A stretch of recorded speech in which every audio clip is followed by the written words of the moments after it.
புத்தாக்க தொழில் நிறுவனம் இரண்டாவது இந்த மாநாட்டை திருவிழாவை மதுரையிலே நடத்த தேர்வு செய்தவைக்காக முதலில் எனது நெஞ்சார்ந்த நன்றியை தெரிவித்துக் கொள்கின்றேன். அரசு துறை செயலாளருக்கும் திரு சிவராஜா அவர்களுக்கும்.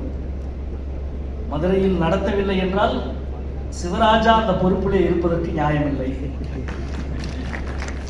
இங்கே கூட நிறைய பேர் சொன்னாங்க மதுரையில் தொழில் துவங்க வேண்டிய தேவை என்ன என்று.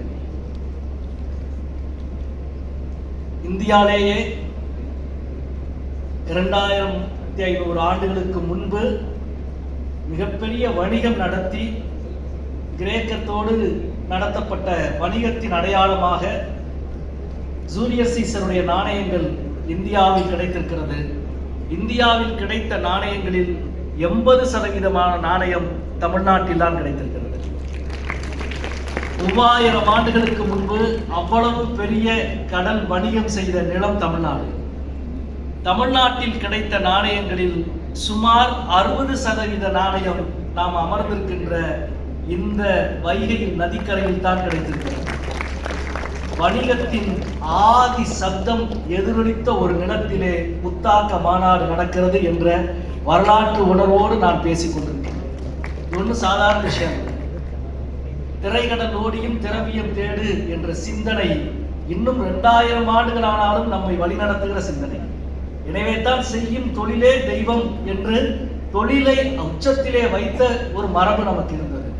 அந்த மரபினுடைய தொடர்ச்சியாக இன்றைக்கு நாம் பேசிக் கொண்டிருக்கிறோம். குறிப்பாக இந்த புத்தாக்க தொழில் மிகப்பெரிய பெருநிறுவனங்களை விட சிறு குறு நடுத்தர தொழில்கள் தான் சமூகத்தை உடன் அழைத்து செல்வதில் பெரும் பங்காற்றுகிறது. நமக்கு தெரியும் 8% ஜிபிடியினுடைய பங்களிப்பு எம்எஸ்எம்இ செக்டார். ஏற்றுமதியிலே 40%, உள்நாட்டு தொழில் உற்பத்தியில் 45%, உள்நாட்டு வேலை வாய்ப்பில் 12 கோடி பேருக்கு வேலை கொடுக்கிற நிறுவனமாக எம்எஸ்எம்இ செக்டார் இருக்கிறது. மதுரையிலே கூட நான் ஆச்சரியமாக பார்ப்பது, எல்லா இடங்களிலும் சொல்லுவது, ஒரு முக்கியமான ஐடி நிறுவனம் மதுரையிலே இருக்கிறது. அதனுடைய டர்ன் ஓவரில் 25%, 1% தான் காதி கிராம கைத்தொழிலினுடைய டர்ன் ஓவர். ஆனால் அந்த ஐடி நிறுவனம் கொடுக்கிற வேலை வாய்ப்பு 800 பேருக்கு, காதி கிராம தொழில் நிறுவனம் கொடுக்கிற வேலை வாய்ப்பு 28,000 பேருக்கு. இது ரெண்டும் ஒரு சமூகத்துக்கு முக்கியம். ஆனால் நம்மை அறியாமலே ஒரு சின்ன சாய்மானம் இருக்க வேண்டும்.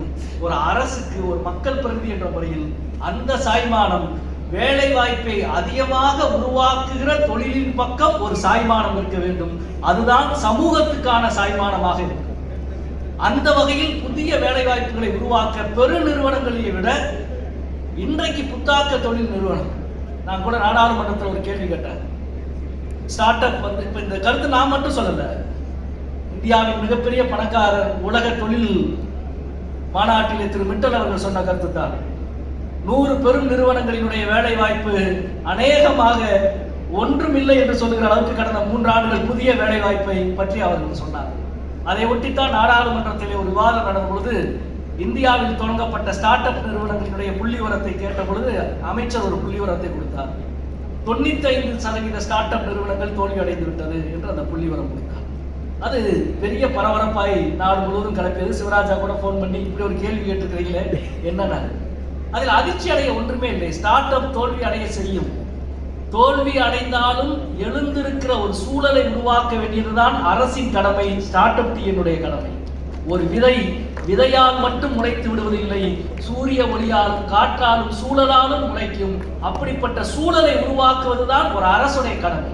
எனவே 95% தோல்வி ஒரு பெரிய அதிர்ச்சி அல்ல. ஒரு வெற்றி 100% தோல்வியிலிருந்து மீளுகிற மன வலிமையையும் நம்பிக்கையையும் தொழில் முனைவோருக்கு தரும்.